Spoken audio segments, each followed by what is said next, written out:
This is TWiT. You see that Clubhouse is trying to make a comeback as of yesterday? Yeah, she talks about it's Clubhouse happening, too. Leo. It's Taylor, Leo. They're it's pivoting. Happening. They're pivoting.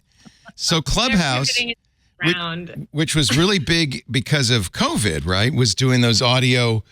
Wait a minute. What do you mean by really big? Well, weren't they huge?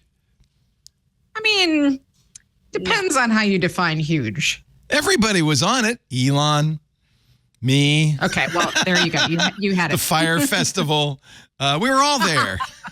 No, they had a bunch of tech people there. They did. And they had a bunch. And actually, it's very funny because I was in Atlanta when they rolled out the suggested user list, which, by the way, was just half of their investors. They were force feeding their Andreessen Horowitz partners. And I was at this content house in Atlanta and they were all like really hyped on Clubhouse, but they were like, it's really annoying. You're forced to follow these like, I think I included this in my book. Like you're forced to follow these like old, weird white like men. And you just have to get past that. And then you can find people. And I'm like, this app is so doomed because they were. I do not want to follow Mark Andreessen. I do not. In fact, he did. You're right. I remember now. He led a lot of the original Clubhouses.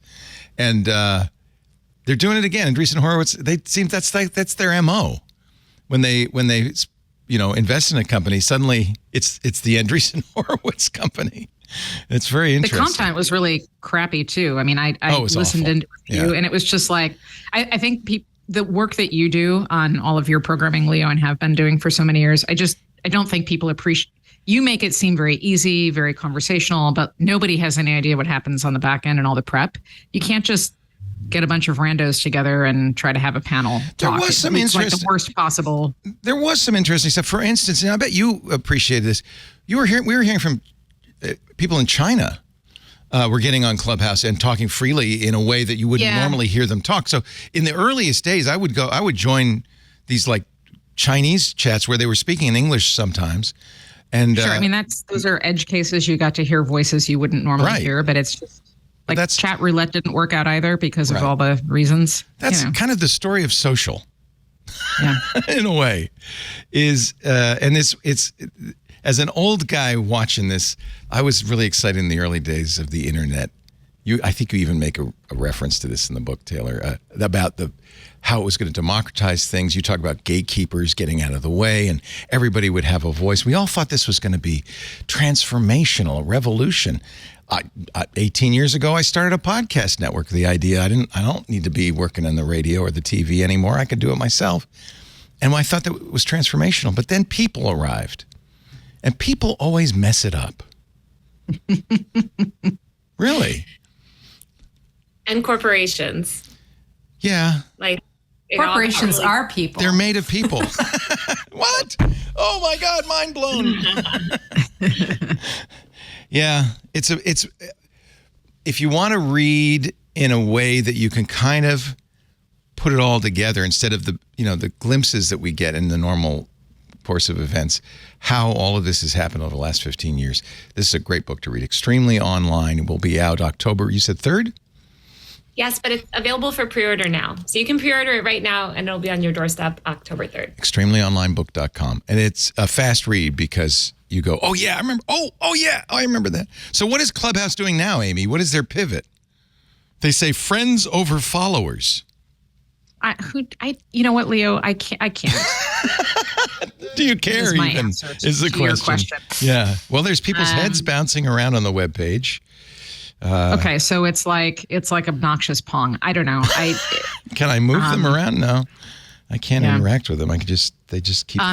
I didn't get any insight or joy out of any Clubhouse sessions I ever attended. Really? And okay. I'm not sure. Like to your point about its people, you have to be able to make good content. So the technology isn't enough. You have to know what to do once you get there. And there's a whole bunch of people that are just like, if it winds up being a mouthpiece for somebody's latest investment round or app or whatever it might be, I'll tell you, I was actually with Mark Andreessen 2 weekends ago in the Hamptons. He's a fascinating, very, very interesting guy.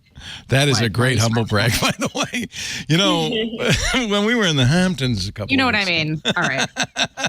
Well, I'm not that person. But I know. I'm slightly that person. I had to tease you a little bit.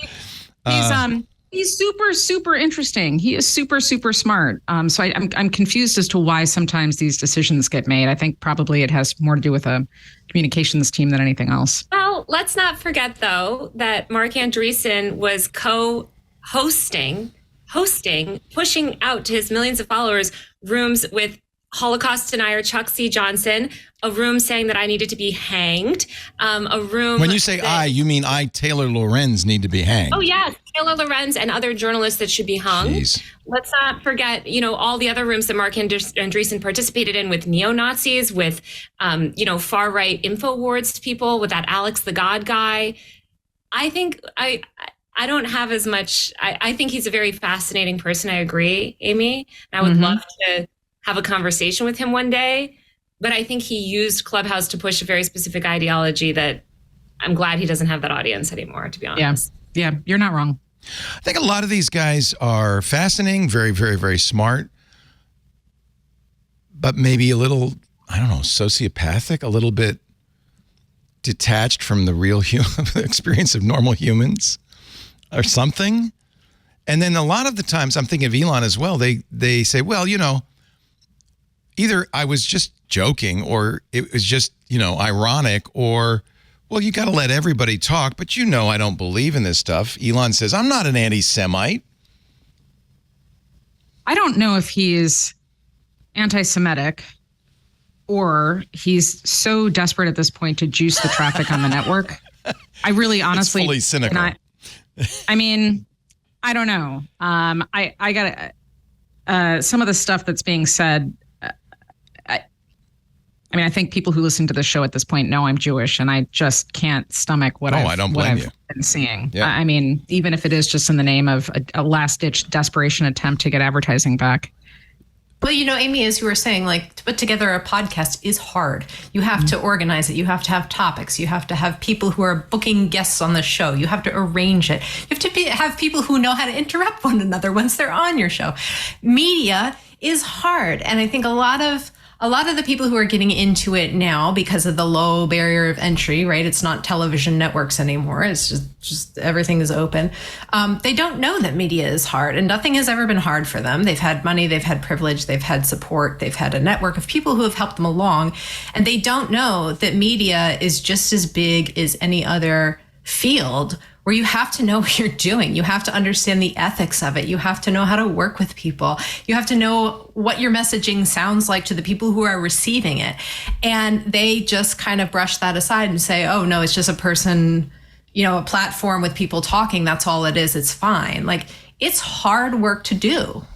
Well, I think there's another piece of this, and that is, I think this generation of tech oligarchs represent sort of different pockets of monarchies we've seen throughout history who truly believe at some point that their message matters above everything else, and people are clamoring to hear the next few things. And I wonder if that's just the place that we've arrived. L'état c'est moi, as Louis said. You actually talk a little bit about this, Taylor, in the book, about how one of the reasons Vine and maybe TikTok and others have succeeded is because it wasn't prepared, polished media. It was authentic. Musically worked because people were, weren't wearing makeup. They were just lip syncing to songs. So there is a hunger for authenticity. Yeah, I think that's been sort of the defining characteristic of online content, even with bloggers too. It was like, oh, here's people speaking in this interesting tone and voicey, posting. And obviously that's been more and more sort of the case. Yeah, you start, which is, I loved, you start with blogs and mommy blogs and with Deuce, Heather Armstrong, who passed away just a few months ago. And it's kind of a tragic story, but I loved reading her stuff. And the reason... I don't know that story. So I'm not with the mommy blog. So it was one of the first mommy blogs. You're too young to remember this. In fact, you're all too young to remember this. But in the early days, that's a good. Keep saying that, Leo. That's good. In the early days of blogging, women who were talented, smart people, but who got, in the case of Heather Armstrong, married young, had a child young, and had to stop working. Were frustrated at home as a mommy, and Armstrong started blogging about stuff that nobody had written about before because it was so unpolished, cleaning up spit up and, finding a way to get out of bed before noon. And she liked her wine. And it was brutally honest and was very authentic, and it happened to be hysterical. She was really a good writer. And there were a whole bunch of people like this who mommy blog is a terrible, obviously phrase to use, but that's what it ended up being called. But what it really was some very talented women who were underutilized in the regular world, and so found a way to find a voice in the new media, and it worked, and it was great. Oh, hey, that's a really nice iPhone you have there. You totally picked the right color. Hey, since you do use an iPhone and maybe use an iPad or an Apple Watch or an Apple TV, well, you should check out iOS Today. It's a show that I, Micah Sargent, and my co-host Rosemary Orchard host every Tuesday right here on the TWiT network. It covers all things iOS, tvOS, HomePodOS, watchOS, iPadOS. It's all the OSs that Apple has on offer, and we love to give you tips and tricks about making the most of those devices, checking out great apps and services, and answering your tech questions. I hope you check it out.